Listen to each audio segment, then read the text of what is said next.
প্রথমে আলু ভেজে নিয়েছি আর সাবুত গরম মশলা দিয়ে পেঁয়াজ কুচানো দিয়েছি, তারপরে আদা পেঁয়াজ রসুন টমেটো কাঁচা লঙ্কা বাটা, একটু পেঁয়াজটা লাল হতে দিয়ে দিলাম, দেবো লবণ,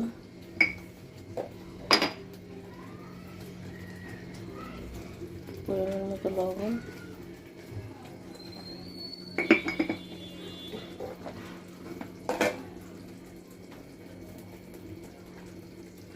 হলদি পাউডার,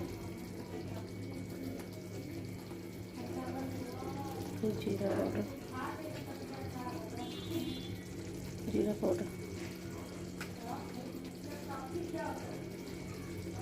ধনিয়া, বাকি মশলা পরে দেবো, দেখতে থাকুন, সময় থাকুন। মাটন রান্না করছি, মাটন দিয়ে দিয়েছি আর মাটন মশলা দিয়ে দিয়েছি। এবার দেবো কাশ্মীরি লাল মির্চ পাউডার, দেখতে থাকুন।